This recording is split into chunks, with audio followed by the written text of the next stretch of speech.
मां को जब पता लगा तो कई तमाचे जड़े, चांटे मारे और फिर कहा खुद डिब्बे जैसी गाड़ी में घूमता है और दूसरों को महंगी कार गिफ्ट करता है। ये तमाचे विधु विनोद चोपड़ा के गाल पर पड़े थे और मां ने जड़े थे। इस बात पर फिर आएंगे, उससे पहले मैं आपको कुछ किरदार याद दिला दूं। मुन्ना भाई एमबीबीएस का संजय दत्त भाई और सर्किट आपको याद ही होगा जो प्यार बांटता है। आपको पीके फिल्म का आमिर खान भी याद होगा जो दूसरे गोले से उतरकर इस गोले पर एलियन के रूप में आता है और यहां की डाइवर्सिटी देखकर वंडरिंग और सरप्राइजिंग हो जाता है। साथ ही आपको यह भी याद होगा थ्री इडियट्स में रेंचो का अपना एक विशिष्ट किरदार है। संजू फिल्म में खुद संजय दत्त अपनी बुराइयां, अपने बारे में बहुत सारी चीजें स्वीकार करते हुए नजर आते हैं। ऐसी कई सारी फिल्में हैं और ऐसी कई सारी स्क्रिप्ट्स हैं जिनके कारण विधु विनोद चोपड़ा जाने जाते हैं।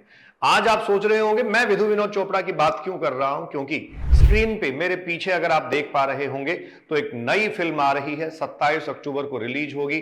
टाइटल है 12th फेल। जी हां, 12th फेल, हारा वही जो लड़ा नहीं। मैं अपने बच्चों तक, अपने सभी अभिभावकों तक और उन सब लोगों तक ये संदेश पहुंचाना चाहता हूं, ये मैसेज पहुंचाना चाहता हूं, जहां आज के समय में इतनी कॉन्ट्राडिक्टरी बातें हो रही हैं, जहां इतनी टॉक्सिसिटी हमारे आसपास फैली हुई है, उसमें एक फिल्मकार अगर ऐसी फिल्म बनाता है जो हजारों लाखों युवाओं के लिए प्रेरणा स्रोत हो सकती है, तो निश्चित तौर पर ऐसी फिल्मों की समाज में स्वीकारोति होनी चाहिए। ऐसी फिल्मों को समाज में स्वीकार किया जाना चाहिए। खैर, फिल्म बाद में आएगी। साथ ही आज ही के दिन विधु विनोद चोपड़ा के बारे में कुछ बातें जानकर मुझे भी अपने आप में प्रेरणादायी ये लगा कि 45 साल एक फिल्म इंडस्ट्री में पूरी करने वाला आदमी किन हालातों से गुजरा है। अभावों का रोना रोने वाले आदमी की कहानी थोड़ी सी जान लेते हैं। विधु विनोद चोपड़ा को 1976 में 1976 में एक नेशनल अवार्ड मिला। नेशनल अवार्ड उनकी शॉर्ट फिल्म के लिए था जिसका टाइटल था मर्डर एट मंकी हिल। जी हां, नेशनल अवार्ड मिलने के बाद भी नीलम संजीव रेड्डी तत्कालीन राष्ट्रपति थे, उनके हाथों सम्मान पाने के बाद भी ये व्यक्ति दुखी था। दुखी क्यों था? साथ में एक लिफाफा मिला था और लिफाफे में लेटर था जिसमें लिखा था आपको मिलने वाले 4000 रुपए 7 सालों के बाद मिलेंगे। ये जाकर तत्कालीन सूचना और जनप्रसारण मंत्री लालकृष्ण आडवाणी से भिड़ गए और उनसे जाके बोले कि मुझे ये अभी चाहिए।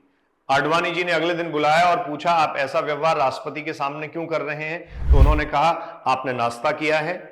आडवाणी जी ने कहा हां, लेकिन मैं भूखा हूं, मेरे पेट की भूख मुझे यहां तक लेकर आई है। उसके बाद आडवाणी जी ने मुझे बहुत अच्छे से ट्रीट किया और 4000 रुपए जो है वो बाद में इनको मिल गए।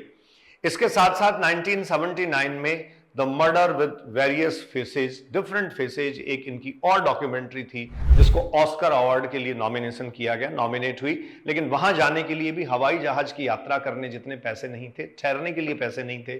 फिर से आडवाणी जी के पास पहुंचे, उन्होंने 6 महीने का बिना पुलिस वेरिफिकेशन पासपोर्ट और $20 का खर्चा जो है वो भी मुहैया करवाया। ये वही व्यक्ति था जिसने 2007 में अमिताभ बच्चन के साथ एकलव्य फिल्म की और अमिताभ बच्चन ने इनके साथ बिना पैसे काम करना स्वीकार किया था। इन्होंने फिल्म के बाद अमिताभ बच्चन को 4 करोड़ की रॉल्स रॉयस लाकर गिफ्ट की। तब जब मां को पता लगा तो मां ने तमाचे जड़े और कहा खुद डिब्बे जैसी गाड़ी में घूमते हैं और दूसरों को महंगी गाड़ी गिफ्ट करते हैं। उस समय इनके पास, इनका कहना है, एक मारुति वैन थी जिसमें ये सैर सपाटा किया करते थे। हालातों से नहीं घबराने वाला यह आदमी कहता है एक इंटरव्यू में सीधे सीधे कि आज का युवा धैर्य नहीं रखता है, किसी भी बात को लेकर वो बहुत जल्दी परेशान हो जाता है। आप जो काम कर रहे हैं उसको पूरी शिद्दत और ईमानदारी के साथ करिए। अगर आपने ऐसा किया है तो जीत आपकी निश्चित है। आप तात्कालिक परिणाम पर मत जाइए। जैसे सोशल मीडिया पर बैठे कुछ लोग आपके काम की तारीफ कर दें तो वो अच्छा है, जरूरी नहीं, और बहुत सारे लोग आपके काम को नहीं सराहें तो ये जरूरी नहीं कि वो अच्छा नहीं है। आप भरोसा रखें, आपने जो किया है वो बहुत अच्छा किया है। अंत में बात कर लेते हैं विक्रम मैसी के साथ ये जो फिल्म कर रहे हैं 12th फेल। मनोज शर्मा एक वास्तविक किरदार पर आधारित है। अनुराग पाठक ने यह किताब लिखी है और भारत के सुप्रसिद्ध शिक्षक डॉक्टर विकास दिव्य कीर्ति के वो विद्यार्थी रहे हैं। तो एक शिक्षक को भी इस राष्ट्रीय स्तर की फिल्म में दिखाया जाएगा और यहां आपको निश्चित तौर पर एक प्रेरणादायी संदेश मिलेगा। सेपरेटली 12th फेल, हारा वही जो लड़ा नहीं, एक वीडियो उस पर मैं आप तक पहुंचाऊंगा। मैं एम बलडोदिया अभिव्यक्ति के माध्यम से आपसे मुखातिब हो रहा था। ऐसे फिल्मकारों को, ऐसे फिल्म मेकर्स को भी प्रमोट किया जाना चाहिए जो सोसाइटी के युवाओं में ऊर्जा भरते हैं। अपना प्यार मोहब्बत लुटाते रहिए, जुड़े रहिए। बहुत बहुत धन्यवाद। नमस्कार।